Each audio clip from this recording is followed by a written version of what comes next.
Hello and welcome to another episode of Lizzie Watches Yaoi.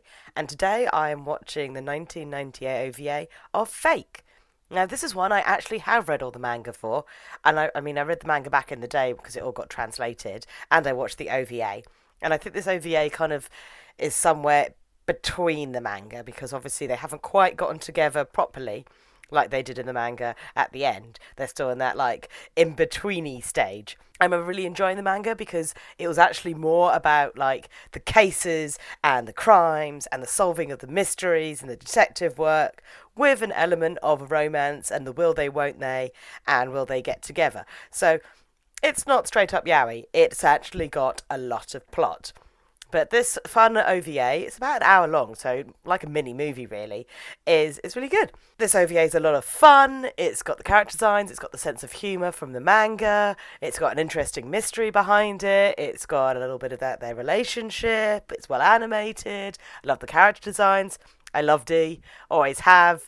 Like he pretends that he's this like this cool, well put together guy, and then you see that he really isn't half the time. He's just a very like overexcited child that really wants to get his way, and Ryo, who's calm and collective and sensible but still coming to terms with his like feelings. So this one has a proper opening. It has a wonderful song of Dance, Dance, Dance. It's a very entertaining opening, which just kind of introduces you to all the characters that are in Fake. So if you don't know who they are, you're like, okay, so those are the two detectives. So Dee and Ryo are our two main characters who are New York detectives. The whole thing's normally set in New York, but this OVA is slightly different. And then you've got like their street kids like Cal and Becky and some of their other work colleagues. But luckily for Dee and Ryo, they've managed to get a vacation. So it starts off at first with the serious crime element. So it's a rainy, like grey night, and you see a man stab and kill a young woman one night. It then cuts to two men walking up to a beautiful like country mansion with their luggage, and you know they're Dee and Ryo because you know from like the manga and from the opening that the main characters. But if you don't, we see two handsome men come to this country home, like checking in. Turns out it's a hotel, and they're very like, thank goodness we're getting a bit of a break from our caseload. So obviously they have come on a nice holiday to get away from the pressures of work back in New York and have a nice relaxing time. Rio's all contemplating and like, it's so nice that we managed to get our vacation together. I wonder why the chief let us do that. And Dee's like, we've worked really hard recently. Like, we deserve a break. And it was, yeah, we deserve this. And it cuts to like what happened in the past. And Dee's like just basically desperately pleading for his time off. We also like see that like they're like, Bicky was meant to join us. It's a shame that he couldn't join and be with us. And Rose like, I wonder why he pulled out the last minute. And then we cut back, and Dee's like desperately convincing like Bicky to stay at home. Like, don't come on holiday with us. I'll give you $100 if you stay at home. So like, obviously he wants some like alone time with Yo to kind of work on their feelings and make his move. So they go to their hotel rooms and they're staring out the balcony. Ryo spots an attractive but angry-looking blonde guy staring at him, and he's a bit like, that's a bit random. But never mind, we're moving on from that. And we see that the kids back in New York are taking bets on whether or not like Dee is going to deflower Ryo or Ryo's going to be able to turn him down. And they're like, okay, I bet you, like, yeah, they take their sides and that'll be settled later. Back in the country manor, there's a lovely boat ride, and it's really calm and relaxing, and they're just on a nice romantic boat ride across the lake. And Dee decides this is the time to start asking about like his feelings. He's asking Ryo like, what do you think of like my feelings? Like they're honest. I want to know how you feel about me. And Rio's like, I still don't quite know. And Ryo thinks back to the first time they met when he transferred into their police office, and he walks into the office and Dee is being completely chewed out by like the chief and like being shouted at, and then Rio's trying to introduce himself and Dee's trying to sneak out. And the chief is like, right, you two are partners now. You're going to be working together. And Dee's like, what? Oh, okay. So he starts like chatting to Ryo, and he goes, hey, are you like mixed race or something? Because your eyes are very dark. And because obviously at this point, Ryo goes by Randy McLaren. He doesn't go by Ryo. Dee is the only person that calls him Ryo. So Randy McLaren is like, introduces himself as Randy, but Dee's like, there's something a bit like different. And so Randy's saying, I'm half Japanese. That's why my eyes like are darker. And Dee asks, do you have a Japanese name? He goes, yes, it's Ryo. He's like, right, well, since we're partners, I'm going to call you by Ryo. Do you mind? And he's like, actually, no, not really. So we go back to the scene on the boat, and Dee is getting closer and closer, and is like, "What are the feelings? What are the feelings?" And Rio's getting a little bit like, "Oh my goodness, what?" And then there's a, "Oh my god, look over there!" moment, and Dee's all like, "What do you mean? Wait, stop trying to distract me." He's like, "No, there's something red in the water." And he's like, "Shut up! You're trying to distract me from the question I'm asking you." It's like, "It's not like there's a body over there." It's like, "Yes, it is." And they're like, "What?" And they find the body of the young woman that was murdered at the beginning. So like the area's put a crime scene, and the body's taken away, and Dee is like, no, Rio, this is our vacation. We're not going to solve the case, even though Rio keeps thinking about the case. So they're trying to like go, okay, let the local police deal with this. It's going to be okay. And they talk to some other hotel guests, and there's two other women staying there called Cindy and Arisa. They ask them to go and like play cards, and they're like, I don't know, we might be having to leave the hotel because it's a crime scene. But Henry, who is the owner of the hotel, like says, no, it's going to be okay, don't worry. As long as you don't go towards the lake, which is where the crime scene is, the hotel can stay open and you can all be okay. So they're like, oh, that's really nice. So they all go and play cards together. And Cindy's coming on to Rio a little bit, and they go off to like get some tea for everybody. And we get this lovely moment between Dee and Arisa. Arisa's really sweet. She's a really nice girl. And she can tell straight off the bat that Dee's a little bit jealous that, Cindy went to go get tea with Rio, and she knows that he likes him, and she's like, you definitely like him. You should really like, talk it out, and I like, hope your relationship goes well. I know how you feel. I was totally in love with this guy, and after 6 years of just like being honest with my feelings, he finally realized that he loved me too, and he proposed, and I was patient, and it all bared fruit in the end. Like, if you really love someone and they love you, but they just like are unsure or uncertain or shy, but you work at it, and they realize that there is actual love there, and it's really, really sweet. And Dee's all a bit like, no, I don't think he likes me. I think it's just a one-sided thing.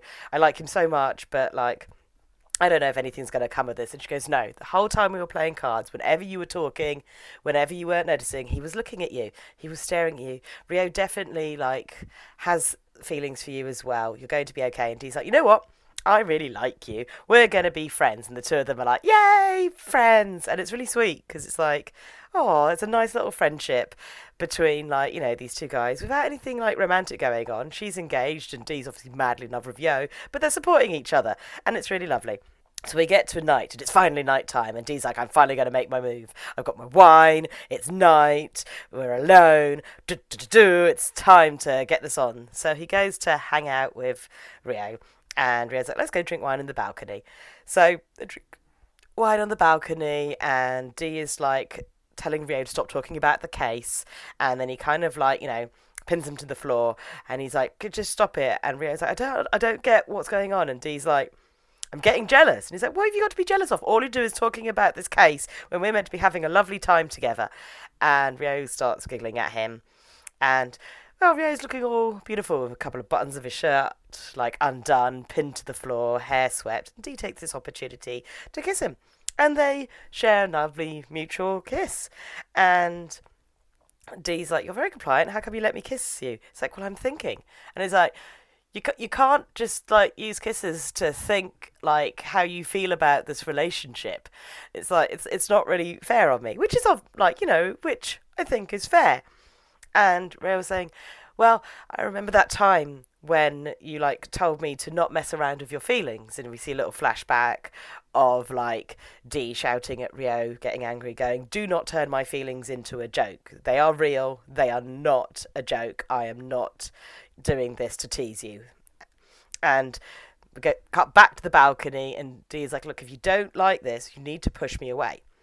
And Rio's like, I don't know. So Dee pulls him up for another kiss, and Rio returns the kiss, and he's not pushing him away. So Dee thinks, you know what, actually I'm not gonna take this any further. I think this is a nice place to stop. We've shared a kiss, it seems mutual. How about we just drink the wine, enjoy this night, and you can like digest your feelings, since it's going in a positive way. Unfortunately, Dee drinks the rest of the bottle of wine himself and passes out on the floor because, well, He's a dum-dum.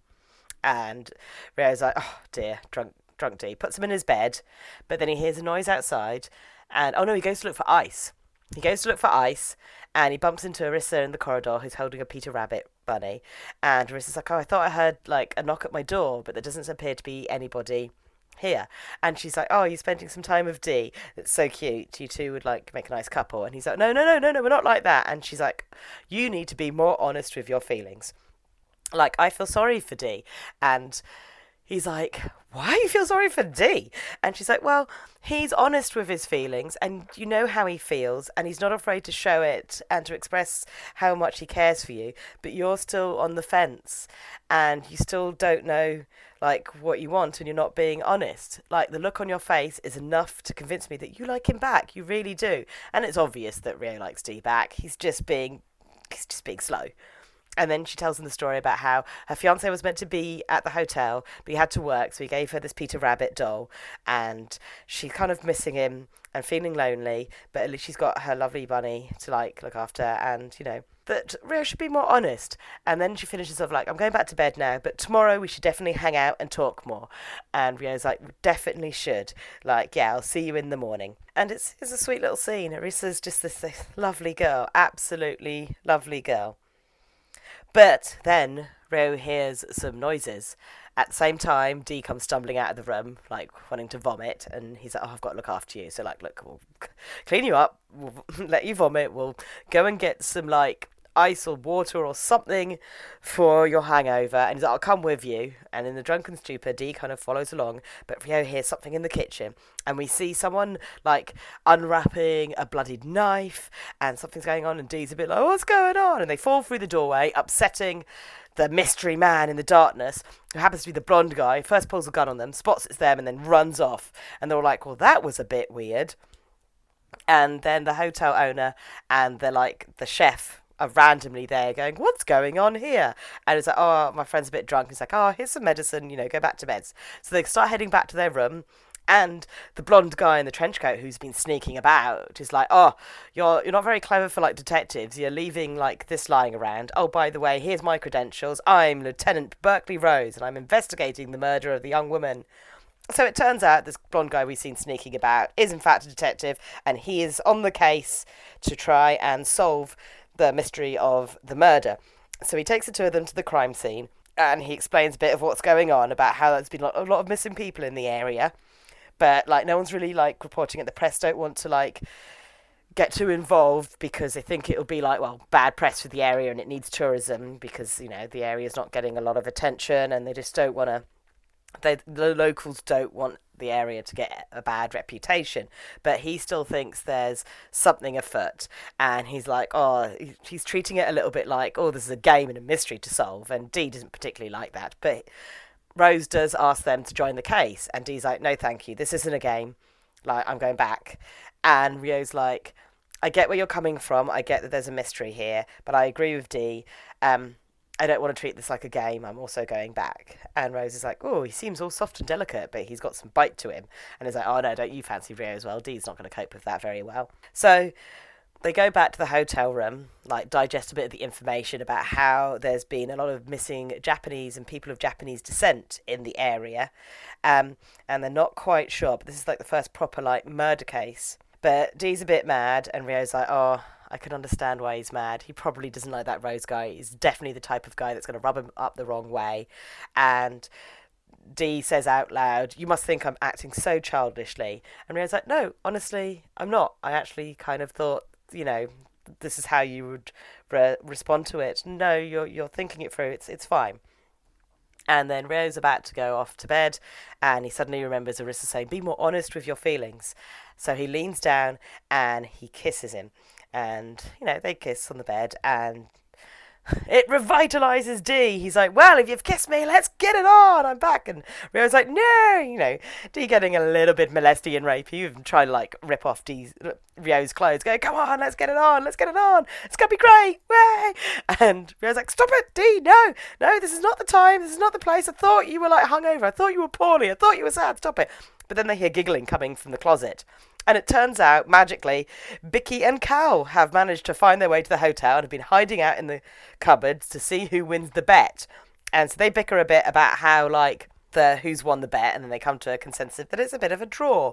Meanwhile, you see Henry, like, moping about his office, and there's a giant picture of a girl on the wall, and he's saying good night to Marie, and you're like, oh, that's a bit random, maybe potentially a little bit suspicious.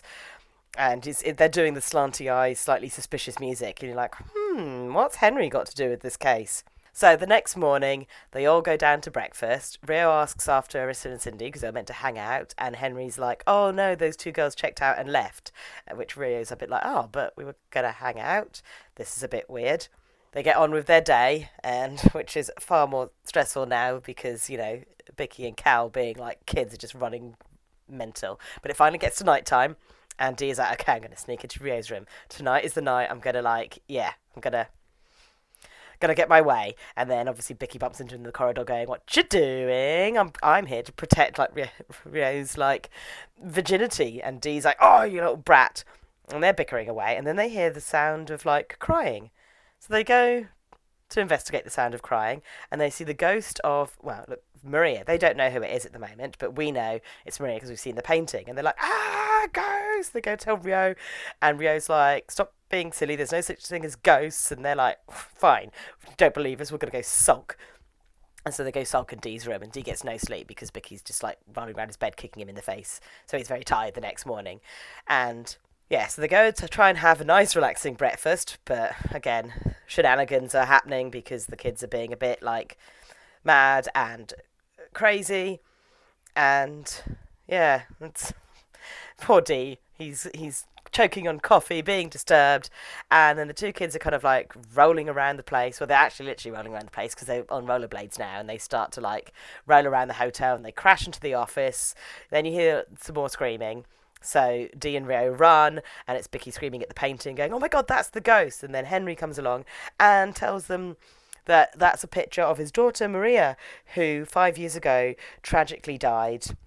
And they're all like, oh, that's a bit sad. Meanwhile, JJ, another co-worker, has decided that he's going on holiday. He's found out that Dee and Rio have gone on holiday, and he's done the usual screaming at the boss to try and get there. And he's got the hots for Dee, and he just desperately, like, you know, he wants to get there so that he can make his move on Dee and stop Dee and Rio getting together. And he turns up so that everyone's there. All the characters are now at the hotel. Dee's beautiful weekend away with Rio is totally ruined because everyone's there getting in their way. There's now a murder investigation going on. There's this blonde cop guy, like, you know, making eyes at Rio. And Dee's just like, oh, God, this is so not what I signed up for. But it's a rainy day, and they need to go to supplies. So Dee and Bicky go out to go to supplies, and they go into town. And JJ's signing in at the hotel. And he goes up to Henry at the reception. He's like, hi, I have two people checked in. There's a cool looking, like, guy, and he's a dorky looking, like, you know, half Japanese, like, friend. And Henry is like, oh, is Randy Japanese? And he's like, oh, yeah, you know, he doesn't look like it, but if you look at his eyes, you can tell they're really dark.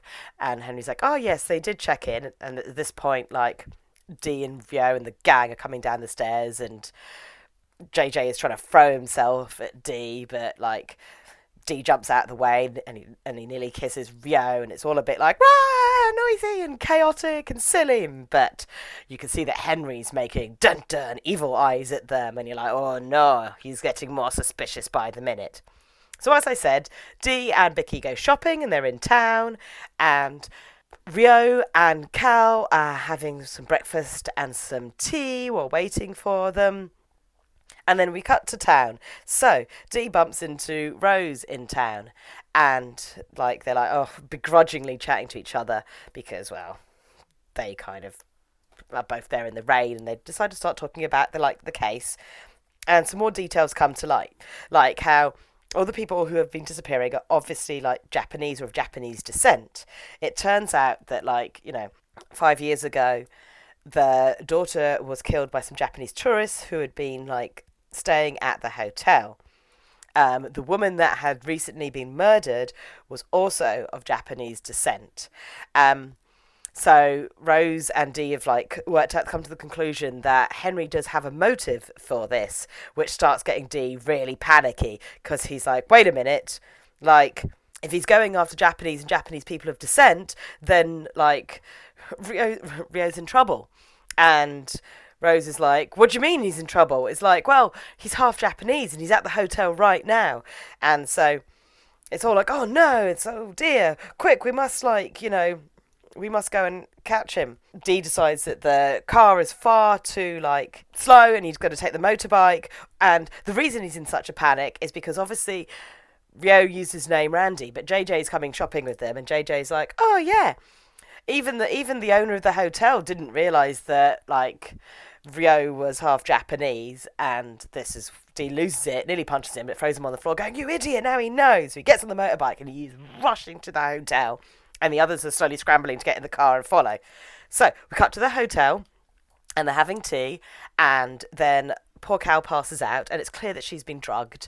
So Rio takes her back to put him in the room, and then he goes out to kind of look for water, and then he starts getting a bit stumbly, and it's like, oh no, he's been drugged as well. Then you see the chef turn up with a knife and tries to stab him, misses him, he falls down the stairs, and we get obviously the big reveal that Henry is the bad guy, and obviously he is really upset because 5 years ago his beautiful daughter was out walking, and the chef was with him as backup, but the three guys who are American Japanese guys, they were able to overpower the chef, and they murdered his beautiful daughter. She was found face down and drowned and completely like ravaged, and he was like, the things they did to her, and he never forgive them. He says, "Oh, the Japanese people, he's a very racist murderer. He's like, this is what they deserve for what they did to my daughter. Like, I am now going to take revenge and like kill anyone of Japanese descent and Japanese American and Japanese people because of what they did to my daughter." And so he's trying to like murder Rio. Well, he's trying to get the chef to do it. Chef is the guy who's actually getting his hands dirty and murdering people. But Rio manages to knock the knife away. Henry picks it up and goes to swing at Rio, but Rio rolls behind the chef, and the chef's neck accidentally gets slit. And Henry doesn't really care about this because he says, well, he kind of deserved that. He wasn't able to protect her, and you know what, his usefulness has now run out. I've got no use for him, let him die. Oh, and by the way, did you want to know where Arissa and Cindy were? And he pulls like a lamp, and there's a secret basement. So Rio gets dropped into the secret basement, and he finds the bodies of Arissa and Cindy, which is really tragic because they were such nice girls, and Arissa was so sweet. And it's like he finds like the Peter Rabbit bunny lying on the floor, and he's like, "Oh my god, this is so not fair. No, no, these poor girls." So the two girls have been murdered. Like Rio picks up like the bunny, and he's like, "No, no, no." Henry tries to murder him, stabs the bunny. So Peter Rabbit also gets horrifically murdered by a knife. Again, Rio struggles, manages to kick Henry off him, crawls back up the stairs. But, you know, he's drugged, he's weak, he's not winning this fight. And Henry is there with the knife and is just about to stab him when you see the ghost of Maria go past going, "No, stop." And just before this, Rio has said, "Do you think this is really what your daughter would have wanted? Do you think she would really be happy that you've turned into a murderer because of it?" But by seeing his daughter again, like this flash of this ghost, he hesitates, and it's enough time for Dee, action hero, to drive the motorbike through the window. The motorbike gets launched at Henry, knocking him over, and then he's there to like save Rio in the nick of time. And he's like, "Are you okay?" And he's like, "Well, not really." At last, the police all descend, and everything is tied up nice and neatly. So they arrest Henry, and he has one last request for them. He suddenly realizes that, you know what, you're right, my daughter would not have wanted this. The thing I've become is not how she would have wanted me. This is not how I want to remember her. I've got one last request, and that's to burn her painting. So they burn the painting, and Cal says it's like, it's hard to truly hate him after what he went through. But it's still like, you know, not fair. And they're like, "I know, but the case is solved. Let's go home." JJ finally catches up because he got left in town, launches himself at Dee going, "I missed you so much." And Rio, clearly really jealous, is like, "Oh, well, you've got some attention. I'll meet you over by the car." And Dee's like, "No, no, it's not like that. It's not like that. Please come back, Rio." And he's like, "Oh, you poor soul. You tried so hard, but it just didn't work out for you." So we get our last scene, and we're back in New York, and everyone's back to work, and Dee and his fellow cop friends are taking a bit of Mickey out of like the chief, and the chief comes along and pats them all on the heads, going, "Look, shut up, guys. There's a new commissioner starting today," and everyone's a little bit interested, going, "Ooh, someone has chosen to transfer into our branch. The pay is a bit like bad here, and our crime rate and like isn't so good. Why would someone willingly choose to transfer into our branch?" And then you see who it is, and the camera pans up, and the new commissioner is obviously like Commissioner Berkeley Rose, and he's like, I'm here, and looking at Rio, and it's like, oh no, shenanigans are about to like continue because now Dee has a romantic rival for Rio's affection, and Rio's going to get even more confused. Dun dun dun, to be continued in the manga. And that's how it ends. And as I say, Fake is just fun. It's a lovely, entertaining. I mean, I like the fact that it has the murder mystery element to it, so that it's more about like solving the case, while these guys also are trying to solve the case of their feelings for each other. And it's nicely animated, and it's a good story, and it's funny. I like it. It's got a good sense of humour. It's got good characters, and it's just really worth seeing. It's really worth reading the manga as well, and it's definitely one that I recommend. But for now, this is me saying bye-zy-byes.